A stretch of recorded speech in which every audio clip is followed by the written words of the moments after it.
ಈ ವಿಡಿಯೋ ಮದುವೆ ಆದಂತ ಕಪಲ್ಸ್ಗೆ ತುಂಬಾ ಇಂಪಾರ್ಟೆಂಟ್ ಇದೆ. ಈ ವಿಡಿಯೋನ ಮಿಸ್ ಮಾಡದೆ ನೋಡಿ.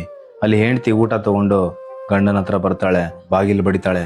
ಗಂಡ ಕೋಪದಿಂದ ಬಾಗಿಲು ತೆಗಿತಾನೆ. ಏನೇ, ಯಾಕೆ ಜೋರಾಗಿ ಬಾಗಿಲು ಬಡಿತಾ ಇದ್ಯಾ ಅಂತ ಕೇಳ್ತಾನೆ. ಅವಾಗ ಅವನ ಹೆಂಡತಿ ಹೇಳ್ತಾಳೆ, ರೀ ಊಟ ತಗೊಂಡ್ ಬಂದಿದೀನ್ರಿ ಅಂತ ಹೇಳ್ತಾಳೆ. ಅವಾಗ ಅವಳು ಗಂಡ ಹೇಳ್ತಾನೆ, ಏಯ್ ನೀನ್ ಹೇಳಿದ್ರೆ ನಾನು ಊಟ ಮಾಡ್ಬೇಕೇನೆ?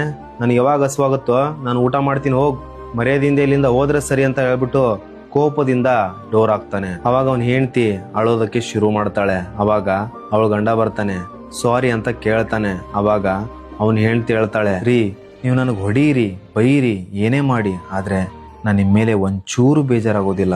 ಆದ್ರೆ ಒಂದ್ ಮಾತು ಹೇಳ್ತೀನಿ, ನೆನ್ಪಿಟ್ಕೊಳ್ಳಿ, ನನ್ನ ಬೆಲೆ ನಿಮ್ಗೆ ಇವಾಗ ಅರ್ಥ ಆಗಲ್ಲ. ನಾನು ನಿಮ್ಮನ್ನ ಬಿಟ್ಟು ಶಾಶ್ವತವಾಗಿ ಹೊರಟೋಗ್ತೀನಲ್ವಾ, ಅವಾಗ ನನ್ನ ಬೆಲೆ ಏನಂತ ನಿಮ್ಗೆ ಅರ್ಥ ಆಗುತ್ತೆ ಅಂತ ಹೇಳ್ತಾಳೆ. ಈ ವಿಡಿಯೋದಿಂದ ನಮ್ಗೇನ್ ಕಲಿಯೋದಕ್ಕೆ ಸಿಗುತ್ತಪ್ಪ ಅಂತಂದ್ರೆ, ಗಂಡನೇ ಆಗಿರ್ಬೋದು, ಹೆಂಡತಿನೇ ಆಗಿರ್ಬೋದು, ಅವ್ರು ನಮ್ಗೆ ಕಾಳಜಿ ವಹಿಸ್ತಾ ಇದಾರ ಅಂತಂದ್ರೆ ಅವ್ರ ಪ್ರೀತಿನ ಅರ್ಥ ಮಾಡ್ಕೊಳ್ಳಿ. ಈಗೋ ಸಾಸೋದ್ರಿಂದ ನಿಮ್ಗೇನೂ ಸಿಗೋದಿಲ್ಲ. ಸಮಯ ಮೀರೋದಕ್ಕಿಂತ ಮುಂಚೆ ಅವ್ರ ಪ್ರೀತಿ, ಅವ್ರ ಕಾಳಜಿ ಅರ್ಥ ಮಾಡ್ಕೊಳ್ಳಿ.